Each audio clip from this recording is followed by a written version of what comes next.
Live from the Auction Community Studios on this Friday morning, it is the Wolf and Luke Show, and I believe the ASU game is now over. Wolf, what's going on?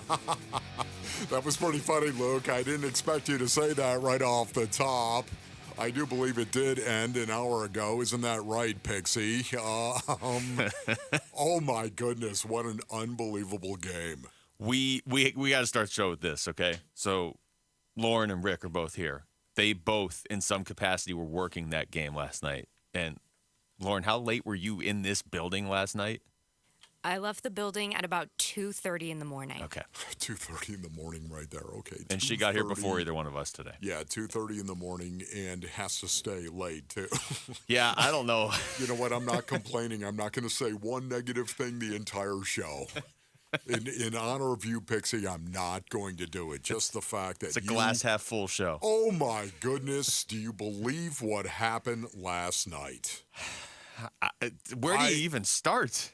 I start with the fact that you're telling me that 18, 19, and 20-year-old kids were told, hey, just hang in there for 2.5 hours before you go back out onto the field. That's where I start. How do you do that? I know what was being said inside that locker room, right? There was complacency, especially the way they ended the first half, going in, scoring the touchdown. It's 21-7. We're going to roll these guys in the second. Here we go. 6 hours from now. 6 hours from now. So not only the complacency issue setting in, and that's real, and that's human base and earnings, and that's legit. Complacency is a horrible master. And so is doubt. As you're sitting there, these guys, I'll guarantee that the topic of conversation, even though Kenny Dillingham and his coaches probably were screaming at the players at halftime, you stay locked in for 2.5 hours. Well, that's the worst, right? You don't know how long it is. Stay locked in for a half hour. Okay, stay locked in for another 20 minutes. The doubt, the rumors, the whispers that were happening in the corners of that locker room. I thought that game was done. I mean, oh, man. It ended up being like a soccer game where they do the aggregate score like it was two different games, and luckily ASU had a 14-point lead in the first half where they may have lost. Yes, you could just go ahead and juxtapose what you saw in the first half to what you saw in the second half. Complacency and doubt are horrible masters. The game really did look like the hype video they played before the game with the dust storm rolling in and everything, and Sparky's giant and he's walking around the valley and through Tempe and he steps on the bus. That's what the actual game looked like.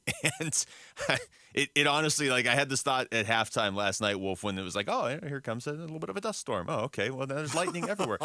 Kenny Dillingham really did activate the valley. I mean, here we go. That was it. He activated the Valley halftime of the first game. He activated every possible element he could. And then ASU almost lost to Southern Utah, too, by the way. Yes. When the ASU game returned, by the way, ESPN had sent home their box scorekeeper. So ESPN was not updating the scores and the plays as they came in. That tells you everything you need to know right there. That's good. Do you know how I know this, though, and how this can actually I experienced it for 48 minutes myself, okay? We went down to Tampa. We were playing the Tampa Bay Buccaneers back when they had the creamsicle unis going on right there, right? We're playing the Tampa Bay Buccaneers, and a massive thunderhead just comes right through the stadium. Unbelievable lightning, unbelievable wind. The NFL shut it down for, I believe it was 48 minutes. 48 minutes. Okay. And I know what that was like. It was a preseason game, too. And the rumors were, they're going to cancel it. They're just going to say, forget about it. We're done. Don't worry about it. And suddenly, we went back out and played.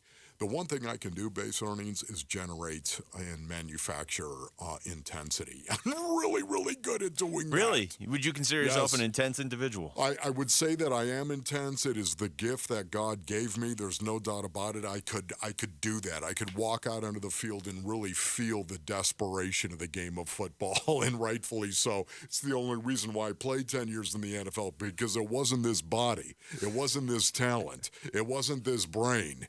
It was has the ability to go out there and manufacture desperation and play as if it were my last or get cut. And yet I will tell you that even the grandmaster guru sensei of creating intensity sucked buttermilk when you had to go back out on the field and play after a 48-minute delay. Yeah. It's just insane. Now imagine 2 hours and 36 minutes. What were they doing? Why not just cancel the thing? I was telling you in the pre-show meeting, it ended up working out. It was a draw. That's it. Cancel it. It worked out for me, and I think only me, because I couldn't go to the game last night because I had to go somewhere basically in the second half of the game. So I had it recorded and everything, but I got to watch the first half. And I was like, all right, I guess I'm going to miss the second half. I'll have to watch it later. Well, by the time I got home, the second half hadn't even started. So as I was driving home, I heard Tim Healy and Jeff Van Rapport's like, yeah, they're taking the equipment off the field. Southern Utah doesn't even have their equipment on the field anymore. I'm still driving through rain and lightning, by the way, as this is happening. And then 10 minutes later, they started playing. And ASU did not look like the same team in the second half of that game. So I don't know if that's what you're talking about, Wolf, or if it is simply a team playing their first game together. I don't know. Yes, once again, football players, the mental is so huge for a football player. Yeah, think about it. ASU, even though ASU there's how many new starters? 18, is that it? Including the punter and kicker? 18 new starters is what Chris Cartman told us. So you've got 18 new starters out there on the field right now, and suddenly you're going out there and you're playing this game, and the game is going well.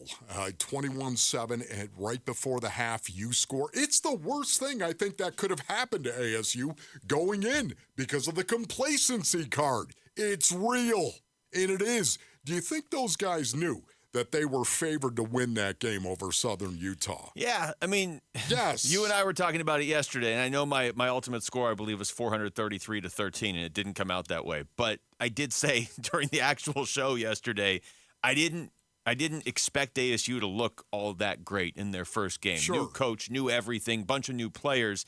It was kind of the exact opposite of what I expected. They looked fine in the first half. They didn't look amazing, but they looked fine in the first half. And in the second half, they looked like a completely different team. Exactly. But again, I'm thinking of the complacency card and 21-7 going in. And I know everyone's going to sit there and they're going to say, what do you mean?